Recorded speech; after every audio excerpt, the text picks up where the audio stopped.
So one of the things that we see fairly frequently here are animals that have come in, been brought in by their owners because they've watched them collapse.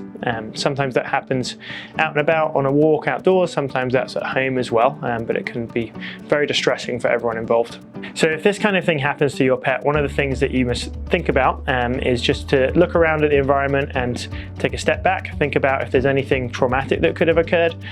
Sometimes there has been an obvious accident that's not, you don't see right away. The second thing that would be really helpful to think about is just to watch your animals breathing and make sure that they are still able to breathe at a reasonable rate, at which point it's worth, if it's at all possible, depending on the size,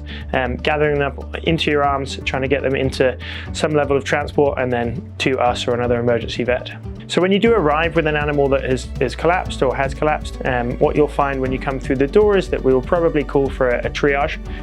What that means is that one of our medical team is going to come out to you right away, assess your pet, make sure that they are relatively stable. For the most part, those collapsed animals are not terribly stable, and we bring them immediately back to our vets and to our ER bay so that we can assess them.